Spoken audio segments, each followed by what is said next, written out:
मध्य प्रदेश के इस खास विशेष अंक में आप सबका स्वागत है। सकारात्मक और सरोकारी खबरों के हमारे इस खास बुलेटिन में हम आपको हर सोमवार प्रदेश की कुछ ऐसी खबरों से रूबरू करवाते हैं जो लोगों की कुछ बेहतर और नवाचारी कार्य करने के लिए उन्हें प्रेरित करती है।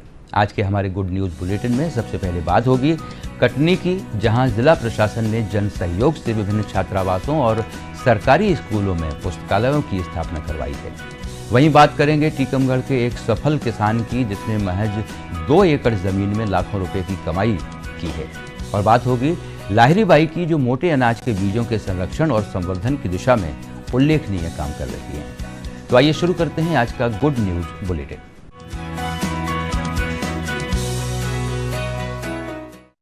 कटनी जिले के सरकारी स्कूलों के बच्चों में पढ़ने की रुचि विकसित करने के लिए पुस्तकालय खोले जा रहे हैं। जिला प्रशासन ने जन सहयोग से 14 बालिका छात्रावास में पुस्तकालय शुरू करवाए हैं। बच्चों के मन में सकारात्मक विचार विकसित करने और रचनात्मक प्रवृत्ति की ओर उन्हें उन्मुख करने के लिए जिला प्रशासन के इस प्रयास की सभी लोग सराहना कर रहे हैं। देखिए ये रिपोर्ट।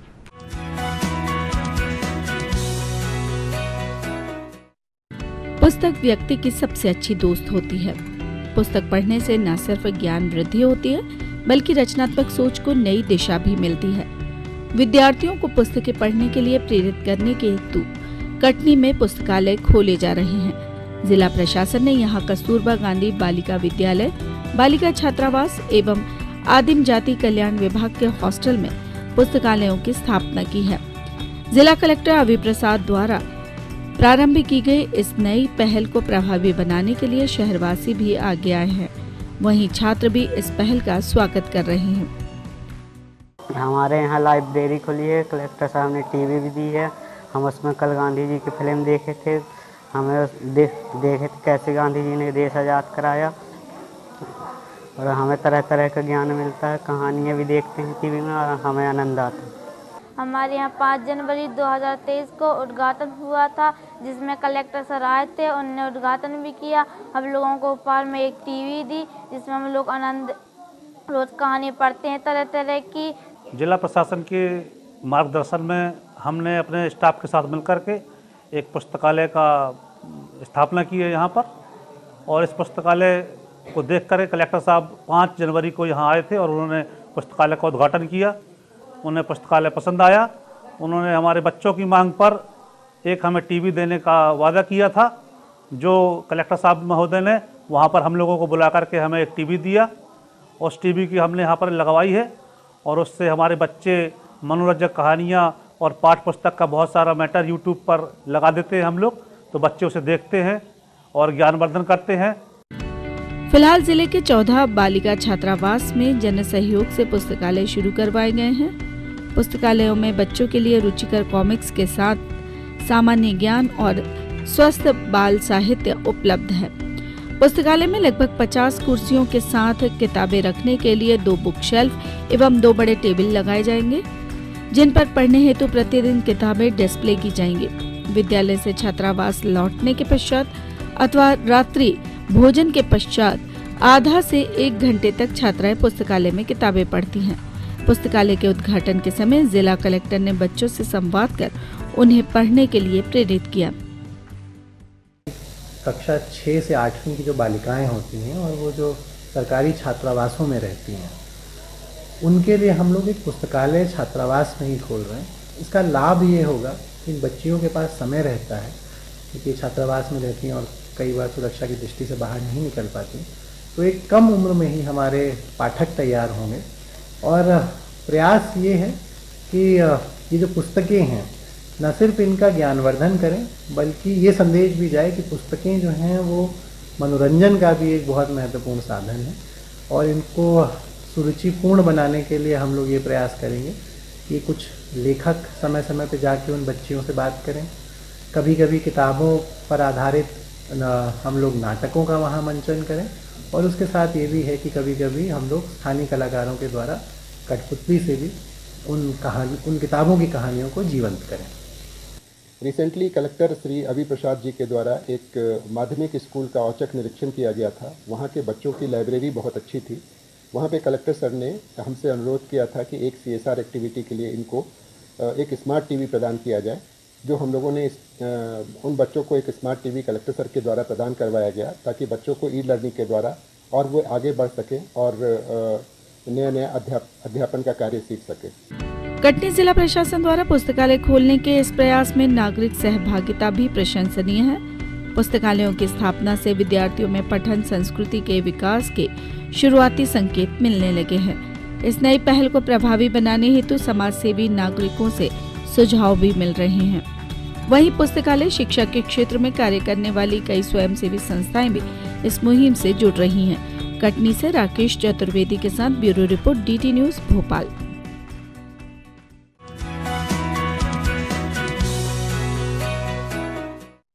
टीकमगढ़ जिले के ताल ग्राम के प्रगतिशील किसान अर्जुन सिंह परमार ने अपनी मेहनत से खेती में सफलता की एक नई इबारत लिख दी है। खेती में व्यावसायिक प्रवृत्ति को अपनाकर अर्जुन हर साल 4 लाख रुपए तक कमा रहे हैं। देखिए हमारी ये खास रिपोर्ट।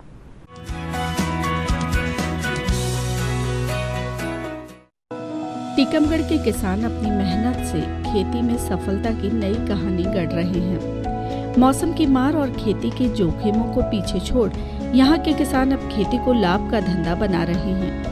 ताल ग्राम के अर्जुन सिंह परमार जिले के वरिष्ठ कृषि वैज्ञानिकों के मार्गदर्शन में व्यावसायिक खेती कर रहे हैं। वे 2 एकड़ जमीन में मिर्च और बैंगन का उत्पादन कर रहे हैं। हर 10 से 15 दिन में इन फसलों से अर्जुन के घर खुशियों की आमद हो रही है।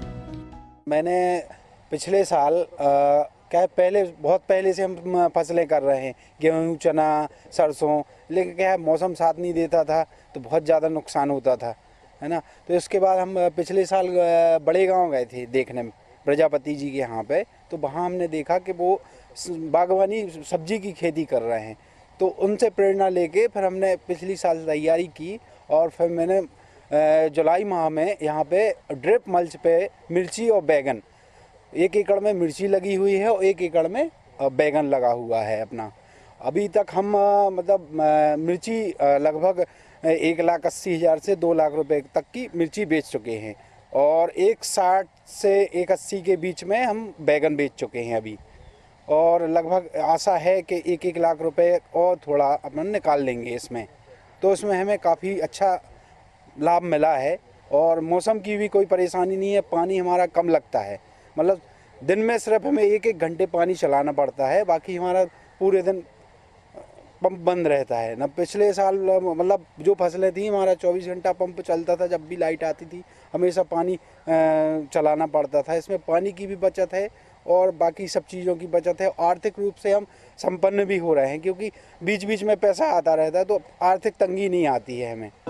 परंपरागत फसल के खराब होने पर जहां किसान के लिए कोई विकल्प नहीं रहता है, वहीं व्यावसायिक फसलें उन्हें निश्चित समय अंतराल में आय देती रहती हैं। सिंचाई में ड्रिप तकनीक, वैज्ञानिक तरीके और नवाचारों को अपनाकर अर्जुन मिर्च और बैंगन का नियमित उत्पादन ले रहे हैं। उन्होंने इन फसलों में लगने वाले कीड़ों से बचाव के लिए मेड़ पर सूरजमुखी और गेंदा के फूल लगाए हुए हैं। इससे फसलों में लगने वाले कीटों को फूलों पर बैठने वाले कीड़े खाकर बीमारी से बचाते हैं। अंचल के कृषि वैज्ञानिक भी उनकी मेहनत के कायल हैं। टीकमगढ़ जिले में उन्नत कृषि तकनीक के फैलाव के लिए किसानों को लगातार प्रशिक्षण, प्रदर्शन, किसानों के खेतों पर भ्रमण कर उन्नत तकनीक से अवगत करा रहा है। साथ साथ जो शासन की योजना है उनको भी किसानों तक पहुंचाने में सक्रिय योगदान निभा रहा है। अभी हमारे ज़िले में उद्यानिकी फसलों को बढ़ावा देने पर काफ़ी प्रयास चल रहा है। उद्यानिकी विभाग द्वारा किसानों के खेतों पर ड्रिप और मल्चिंग को बढ़ावा देने के लिए जो 5 एकड़ से अधिक ज़मीन वाले किसान हैं उनको 45% अनुदान दिया जाता है। 5 एकड़ से कम भूमि वाले किसानों को 55% अनुदान दिया जाता है। और माननीय प्रधानमंत्री जी का भी संदेश है कि कम पानी में अधिक क्षेत्रफल कैसे कवर किया जाए, इसके ऊपर विशेष ध्यान देना है। इसीलिए हम ड्रिप और मल्चिंग तकनीक को अधिक प्रचार प्रसारित कर रहे हैं और अर्जुन सिंह परमार इसी का एक उल्लेखनीय उदाहरण है। यह 2 एकड़ में 1 एकड़ में मिर्च, 1 एकड़ में बैगन ड्रिप और मल्चिंग लगाकर अच्छा उत्पादन प्राप्त कर रहे हैं। इन्होंने ड्रिप और मल्चिंग से बैगन और मिर्च की खेती लगाया है। इनकी फसल में जो बैगन में फल भेदक जो कीट आता है उसके नियंत्रण के लिए बताया गया है कि इसमें प्रोफिनोफास इमिडाक्लोप्रिड का छिड़काव कर सकते हैं। क्योंकि इसमें जो फल मक्खी होती है वो अंडे दे देती है और वो अंडे जो है फल के अंदर बड़े होते रहते हैं। तो जब फल बहुत छोटा होता है तब इसमें वो अंडे दे देती है और धीरे धीरे फल बड़े होते रहते हैं, अंदर पीपा जो है बड़ा होके, और जब अंदर वो वयस्क बड़ा हो जाता है तो वो छेद करके निकल जाता है। और इसमें नेमेटोड या कीटों से बचने के लिए जो है फूल वाली फसलें जैसे सूरजमुखी है, गेंदा है, इस तरीके फसलें बीच बीच में कतार में और उसके बॉर्डर में लगाते हैं जो कीटों को आकर्षित करती है। केंद्र सरकार खेती में नवाचार और वैज्ञानिक परंपरा को प्रोत्साहित कर रही है। प्रधानमंत्री नरेंद्र मोदी किसानों को खेती से अधिकतम लाभ हासिल करने के लिए निरंतर प्रेरित कर रहे हैं। उनकी प्रेरणा और अपनी मेहनत से टीकमगढ़ के अर्जुन सिंह परमार ने व्यावसायिक तरीके से खेती कर सफलता की एक नई राह दिखाई है। टीकमगढ़ से सुधीर जैन के साथ bureau report, DT news Bhopal.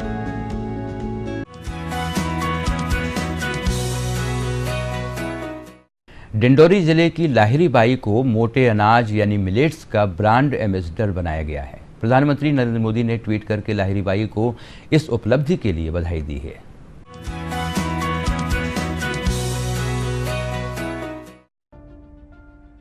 Shri अन्न यानी मोटे अनाज के ब्रांड एम्बेसडर से आपको मिलवाते हैं। ये है बैगा जनजाति की लाहिरी बाई।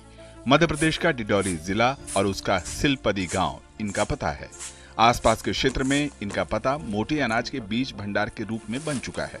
ग्रामीण आवास योजना से बने इस 2 कमरे के मकान का एक हिस्सा पूरी तरह से बीज भंडार में तब्दील हो चुका है। यहाँ कुटकी, सनवा, मड़िहा, कुडू जैसे दुर्लभ और छोटे मोटे अनाज के बीज सहित कुल 150 किस्म से ज्यादा बीज हैं।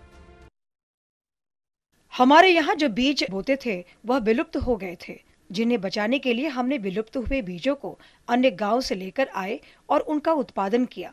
किसानों को बीज बांटे और फसल आने पर उन्हें वापस लिया, जिसके बाद आज 16 तरह के विलुप्त बीजों को फिर से वापस पा लिया है। वैसे तो हमारे पास 30 किस्म हैं, लेकिन बाकी बहुतायत में हैं। लाहिरी बाई ने इन सभी फसलों को अपने खेतों में उगाया और उसके बीज को संरक्षित किया। इनका ये सफर अब 1 दशक से ज्यादा का हो चुका है। इन्होंने अपने गांव के किसानों के अलावा तकरीबन 54 गांव के लोगों को मुफ्त में बीज उपलब्ध कराए। मोटे अनाज के संरक्षण और संवर्धन की दिशा में लाहिरी बाई के योगदान को देखते हुए डिंडोरी के जिला अधिकारी विकास मिश्रा ने इनका नाम भारतीय कृषि अनुसंधान के जोधपुर केंद्र में स्कॉलरशिप के लिए भेज दिया है। 400 से 500 किसान होंगे आसपास के गांव के, जिनको इन्होंने बीज दिया हुआ है और उन्होंने अपने यहाँ पे बहुत बड़े एरिया में तो नहीं कहूँगी, पर फिर भी उस बीज को संरक्षित करने के हिसाब से उन्होंने छोटे छोटे जोत में उसका खेती किया हुआ है, ताकि वो बीज उनका संरक्षित रह सके, जिसको वो अपना गौरव भी मानते हैं। साल 2023 को मिलेट ईयर यानी मोटे अनाज वर्ष के रूप में संयुक्त राष्ट्र ने घोषित किया है। अंतर्राष्ट्रीय स्तर पर मोटे अनाज को बढ़ावा देने के लिए प्रधानमंत्री मोदी का ये मिशन अब भारत के एक छोटे से गांव में रहने वाले लाहिरी बाई से लेकर दुनिया के बड़े बड़े देशों में भी छा रहा है। मोटे अनाज कम सिंचाई में अच्छी उपज देने वाले होते हैं, साथ ही ये पोषण के लक्ष्य को भी पूरा करने, फसल चक्र को सुचारू बनाने और छोटे किसानों को आर्थिक रूप से सशक्त करने वाले भी हैं।